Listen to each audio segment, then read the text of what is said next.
La villa de Neuilly-sur-Seine se dressait comme une forteresse de verre et de béton, une structure ultramoderne où chaque ligne était pensée pour la perfection, mais dépourvue de toute chaleur.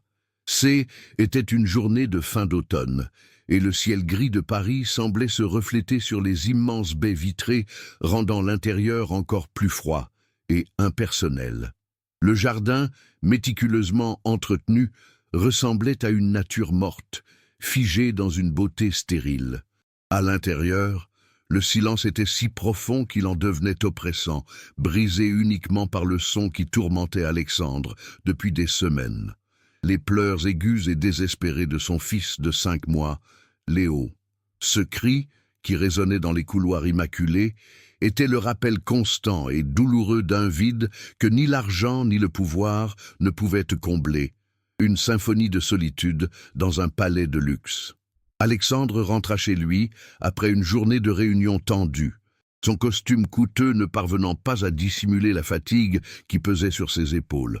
Homme habitué à tout maîtriser, à plier les marchés financiers à sa volonté, il se sentait complètement impuissant face à ce petit être qui incarnait à la fois son plus grand amour et sa plus profonde perte. En entendant les cris de Léo redoubler d'intensité, une vague d'irritation et de désespoir le submergea.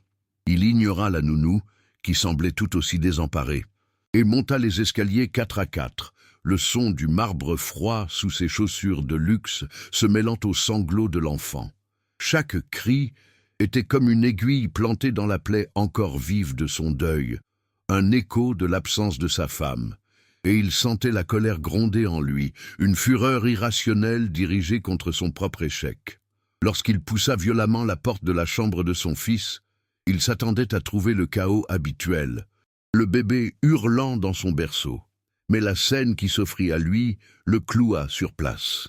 Assise dans le fauteuil à bascule, celui que sa femme avait choisi avec tant de soin, se trouvait Chloé, la nouvelle employée de maison. Vêtue de son simple uniforme de travail, elle tenait Léo dans ses bras et l'allaitait. Le silence dans la pièce était total, serein. Pour la première fois depuis une éternité, le visage de Léo était paisible, ses petits poings détendus, son corps fragile blotti en toute sécurité contre cette femme. Mais Alexandre ne vit pas la quiétude. Il vit une violation. Les insinuations malveillantes de Martine, l'autre employée, qui avait décrit Chloé comme étrange et trop curieuse, explosèrent dans son esprit, transformant cet acte de compassion en une intrusion insupportable. La fureur d'Alexandre, alimentée par la douleur et le chagrin, éclata avec une violence glaciale. Il ne cria pas. Sa voix était un murmure tranchant, plus effrayant que n'importe quel hurlement. « Qu'est-ce que vous croyez faire ?» lança-t-il, ses mots suspendant le temps. Chloé sursauta, le visage soudainement vidé de toute couleur, essayant de protéger Léo du venin dans la voix de son père. Mais Alexandre ne lui laissa aucune chance de répondre. Devant l'autre employé qui était monté, attiré par le bruit, il humilia Chloé, la traitant de folle, l'accusant d'un geste déplacé et abusif. Il ne voyait pas une mère endeuillée, apaisant un enfant affamé. Il voyait une étrangère souillant le souvenir de sa femme. Sans un regard pour son fils qui commençait à s'agiter, il la licencia sur-le-champ, la chassant de sa maison comme une criminelle. Chloé quitta la villa comme une ombre, chassée par une lumière trop crue. Le portail en fer forgé se referma derrière elle avec un claquement métallique, sec et définitif, qui semblait sceller son humiliation. Dans la nuit froide de Neuilly, les rues impeccables et silencieuses lui paraissaient hostiles, un labyrinthe de richesses qui venait de la recracher. Elle marchait sans vraiment savoir où aller, le corps tremblant, non pas de froid, mais du choc de l'injustice. Les mots d'Alexandre résonnaient dans sa tête, des éclats de verre qui déchiraient son âme déjà meurtrie. Ce haine n'était pas la perte d'un emploi qui la dévastait, mais la profanation d'un geste né de la plus pure compassion, un acte qui avait brièvement fait taire sa propre douleur, en apaisant celle d'un autre. Son esprit la ramena quelques mois en arrière, dans le petit appartement qu'elle habitait encore, un lieu simple mais rempli des promesses d'une vie nouvelle. Elle se revit, le ventre arrondi, peignant avec une infinie tendresse les murs de la chambre de son futur fils, Gabriel. L'odeur de la peinture fraîche se mêlait aux rêves qu'elle tissait pour lui. Elle se souvenait du poids rassurant de son corps contre le sien, des petits coups de pied qui étaient leur langage secret. Chaque objet acheté avec soin, chaque vêtement plié dans la commode, était un témoignage de cet amour immense qui l'habitait. Le berceau en bois clair, monté par son mari avec une fierté maladroite, attendait dans un coin. Un trône silencieux pour un petit roi qui ne viendrait jamais régner sur leur modeste royaume. La perte de son bébé avait été un silence assourdissant qui avait suivi une tempête de douleur. À l'hôpital, après des heures de travail, le cri qu'elle attendait n'était jamais venu. À sa place, un calme glacial était installé, un vide que les murmures embarrassés des médecins ne pouvaient combler. Tenir ce petit corps inerte dans ses bras avait été à la fois un instant d'amour absolu et une agonie sans nom. Depuis ce jour, Chloé portait ce silence en elle. C'est pourquoi les pleurs de Léo N étaient pas pour elle une nuisance, mais un son familier, un écho de la vie qui lui avait été arraché. En le nourrissant, elle n'avait pas cherché à remplacer qui que ce soit. Elle avait simplement répondu à un appel, un instinct maternel qui refusait de mourir malgré le deuil. Pendant ce temps, dans la villa de Neuilly, le silence était revenu, mais il était différent. Il n'était plus serein, mais lourd, chargé de l'écho des cris de Léo qui avait repris, plus faible et plus déchirant qu'auparavant. Alexandre se tenait dans le couloir, essayant de se convaincre qu'il avait bien agi, qu'il avait protégé l'honneur de sa femme et l'intégrité de sa maison. Pourtant, l'image du visage paisible de son fils, dans les bras de Chloé, refusait de s'effacer. Le fauteuil à bascule, désormais vide, semblait le juger. La colère qui l'avait aveuglé commençait à se dissiper, laissant place à une angoisse sourde. La maison, qu'il avait conçue comme un sanctuaire de perfection, lui apparaissait pour ce qu'elle était, une cage dorée, une tombe pour ses émotions. Les jours qui suivirent furent une lente descente aux enfers, et l'état de Léo se dégrada de manière alarmante. Il refusait systématiquement chaque biberon de lait maternisé que la nounou, pourtant expérimentée, lui présentait. Son corps minuscule semblait se recroqueviller sur lui-même, ses pleurs se transformant en gémissements plaintifs avant de s'éteindre dans une léthargie inquiétante. Alexandre, l'homme qui pouvait faire trembler les marchés financiers d'un simple coup de fil, était réduit à une impuissance totale. Il passait des heures à observer son fils à travers les barreaux du berceau, le cœur serré par une peur panique. Chaque soupir de Léo était un reproche, chaque instant de silence une menace. Son argent, son statut, tout ce qui définissait son pouvoir dans le monde extérieur ne valait rien face à la fragilité de cette petite vie qui étiolait sous ses yeux. La visite d'urgence du pédiatre fut le coup de grâce. Après avoir examiné Léo, le médecin se tourna vers Alexandre, le visage grave. Ses mots furent cliniques, mais leur impact fut dévastateur. Il parla de dénutrition sévère et de dépression du nourrisson, un état de détresse psychologique si profond que le bébé se laissait littéralement dépérir. Puis, il ajouta une phrase qui fit voler en éclats les dernières certitudes d'Alexandre. Le lait maternel que l'enfant avait reçu, même brièvement, avait pu être la seule chose qui l'avait maintenu stable, une ancre dans la tempête. C'est terrible de voir à quel point tout peut basculer en un instant, et c'est dans ces moments-là qu'on réalise l'importance du soutien. Si vous appréciez ces récits qui nous rappellent notre humanité, pensez à vous abonner pour nous aider à continuer de les partager.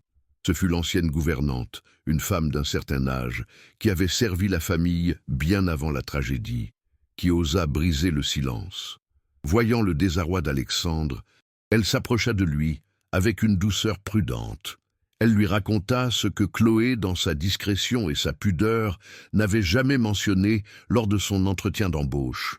Elle lui parla d'un petit Gabriel, né et mort le même jour. Elle lui décrivit la douleur silencieuse de cette jeune femme qui, en entendant les pleurs incessants de Léo, n'avait pas vu le fils de son employeur, mais un bébé en souffrance qui avait réveillé en elle l'instinct le plus puissant et le plus pur qui soit, celui d'une mère. Chaque mot de la gouvernante était une pièce du puzzle qu'Alexandre avait refusé de voir. La révélation le frappa avec la violence d'un poing en pleine poitrine. L'image qu'il était forgée de Chloé, celle d'une intrigante, d'une femme étrange et intrusive, se désintégra pour laisser place à la vision insoutenable d'une mère en deuil, tout comme lui était un père en deuil. Sa propre souffrance, qu'il avait crue si unique, si monumentale, lui apparut soudain égoïste et cruelle. Il avait projeté sa rage sur la seule personne qui avait compris la détresse de son fils, non pas avec des manuels de puériculture, mais avec son cœur brisé. Une vague de honte le submergea, si intense qu'elle lui coupa le souffle. Il avait commis une injustice monstrueuse, aveuglé par une douleur qu'il avait laissé se transformer en venin. Cette nuit-là, Alexandre ne dormit pas. Il la passa assis sur le sol froid de la chambre de Léo, à côté du berceau, à écouter la respiration faible et irrégulière de son fils. Pour la première fois, il ne voyait plus en lui le rappel constant de la perte de sa femme, mais simplement son enfant, un être fragile dont la vie dépendait entièrement de lui. Le mur de protection qu'il avait érigé autour de son cœur commença à se fissurer.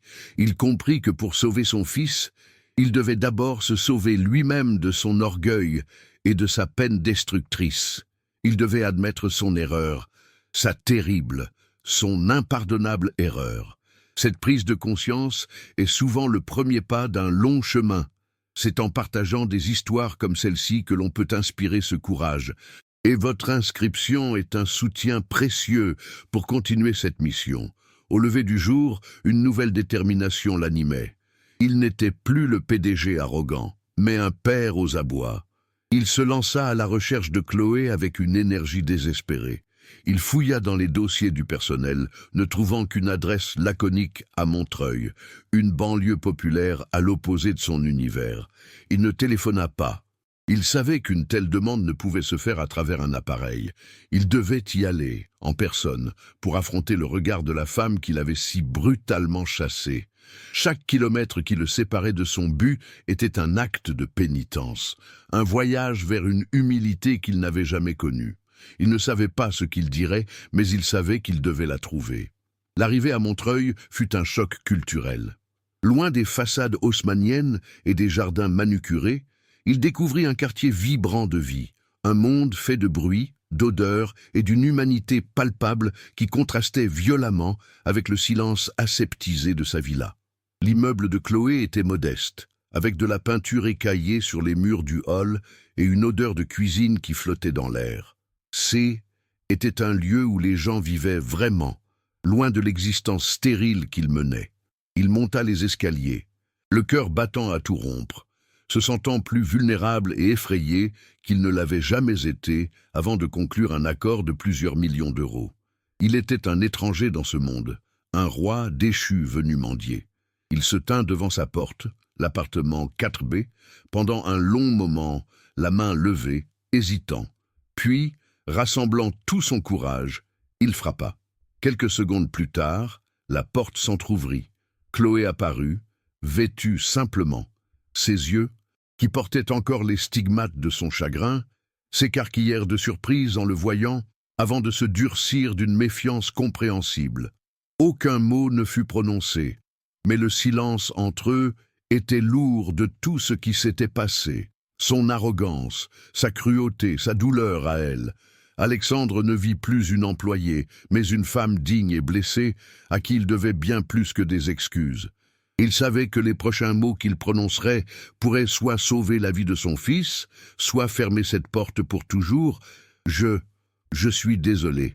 Les mots sortirent de la bouche d'Alexandre comme s'ils lui écorchèrent la gorge.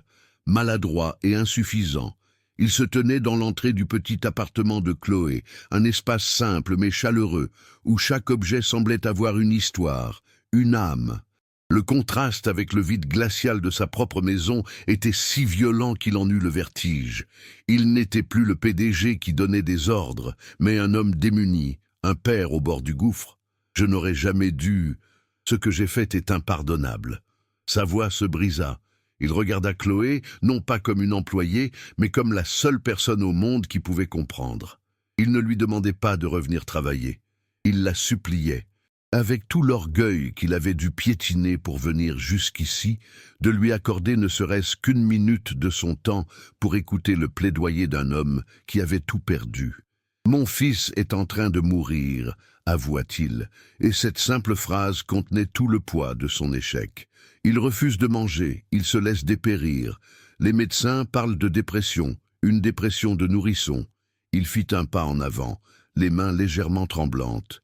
J'ai été aveugle. J'y étais tellement consumé par ma propre douleur, par la perte de ma femme, que je n'ai pas vu la sienne. Je n'ai vu que ma propre colère. Il leva les yeux vers Chloé, et pour la première fois, elle vit au-delà du masque de l'homme d'affaires impitoyable. Elle vit une solitude si profonde qu'elle en était terrifiante. Vous étiez la seule à l'avoir compris. Vous lui avez donné ce dont il avait besoin. Et je vous ai chassé comme une criminelle. Je n'étais pas en colère contre vous. J'y étais en colère contre moi-même, contre mon impuissance. Puis, l'armure se brisa complètement. Un sanglot secoua les épaules d'Alexandre, un son rauque et déchirant qui semblait venir des profondeurs de son être. Les larmes, qu'il avait retenues depuis la mort de sa femme, se mirent à couler sur son visage, traçant des sillons sur ses joues. Il ne chercha pas à les cacher. Devant cette femme qu'il avait si cruellement humiliée, l'homme qui contrôlait des empires financiers s'effondra, réduit à la plus simple et la plus pure expression de la souffrance humaine, celle d'un père terrifié à l'idée de perdre son enfant. Il se couvrit le visage de ses mains, non pas par honte, mais parce que le chagrin était trop immense pour être contenu. Était la reddition totale de son orgueil, un baptême de larmes qu'il avait des mois de déni et de fureur. Chloé resta immobile, le souffle coupé. La haine et le ressentiment qu'elle avait sentis évaporèrent, remplacés par une vague de compassion si puissante qu'elle la submergea. Elle ne voyait plus son bourreau, mais un homme aussi brisé qu'elle. Elle voyait un père pleurant pour son fils de la même manière qu'elle avait pleuré pour le sien. Dans ses sanglots, elle entendait l'écho de sa propre douleur, le même désespoir face à une vie si fragile. Elle comprit qu'ils étaient liés non pas par un contrat de travail, mais par la plus tragique des fraternités, celle du deuil. Lentement, elle fit un pas vers lui. Elle ne dit rien. Elle posa simplement sa main sur son bras, un geste simple, un contact humain qui valait plus que toutes les paroles de pardon. Était un pont jeté au-dessus de l'abîme de leur souffrance partagée. Quand il releva enfin la tête, ses yeux rougis rencontrèrent le regard de Chloé. Un regard empreint non pas de pitié, mais d'une profonde compréhension. « S'il vous plaît, » murmura-t-il, sa voix encore étranglée par l'émotion. « Aidez-moi à le sauver. Je ne vous demande pas de redevenir mon employé.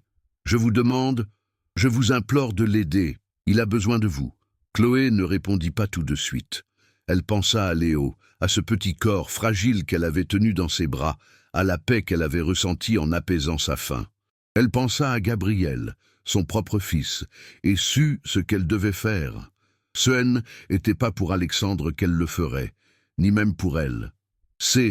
Était pour cet enfant qui méritait de vivre. « D'accord » dit-elle doucement, sa voix ferme. « Je viendrai, pour Léo. » Leur accord haine n'était pas scellé par une poignée de main, mais par ce regard échangé, la promesse silencieuse de deux âmes blessées, unies, pour protéger une vie innocente. Le retour de Chloé à la villa de Neuilly ne fut pas celui d'une employée, mais celui d'une sauveuse. La maison, autrefois un mausolée de verre et de silence, commença à respirer. Les pleurs de Léo furent remplacés par des gazouillis, puis par des rires qui résonnaient dans les couloirs comme une mélodie oubliée. Sous le regard patient et bienveillant de Chloé, Alexandre apprit les gestes simples d'un père.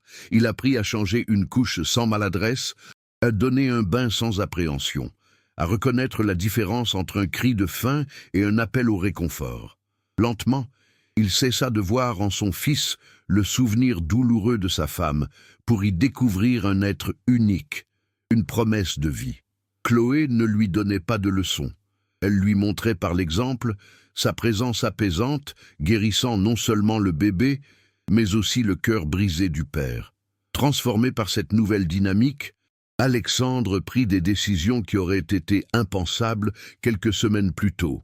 Il congédia Martine, l'employée malveillante, non avec colère, mais avec une froide résolution, comprenant que la toxicité n'avait plus sa place dans ce foyer en reconstruction, mais son changement le plus profond se manifesta ailleurs. Il canalisa la douleur de sa perte et la honte de son injustice en une force créatrice.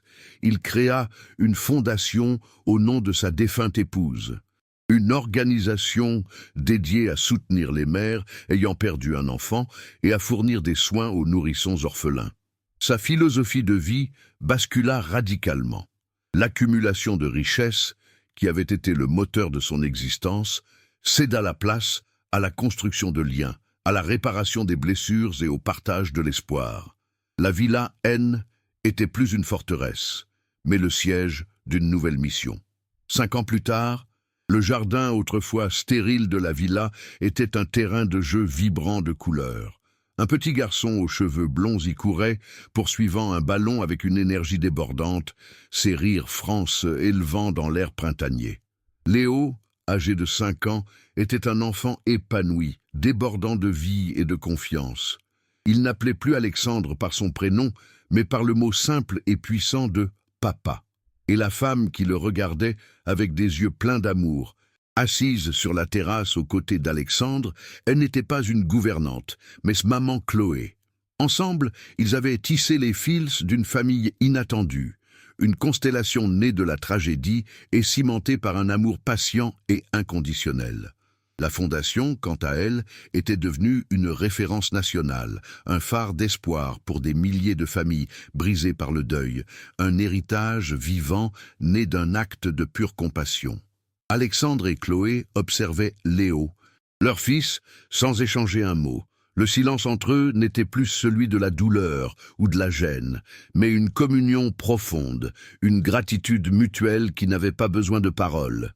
Ils se regardèrent, et dans ce simple échange, tout était dit. Le chemin parcouru, les blessures guéries, la vie reconstruite sur les ruines du chagrin. Ils étaient la preuve vivante que la plus grande richesse ne se trouve pas dans les empires financiers, mais dans la chaleur d'une main posée sur un bras, dans le rire d'un enfant, dans la capacité à pardonner et à aimer à nouveau. Des histoires comme la leur nous rappellent que l'espoir peut renaître des cendres les plus froides. C'est pour continuer à partager ces témoignages de résilience que votre soutien est si important. En vous abonnant, vous nous aidez à faire vivre ces récits qui guérissent l'âme.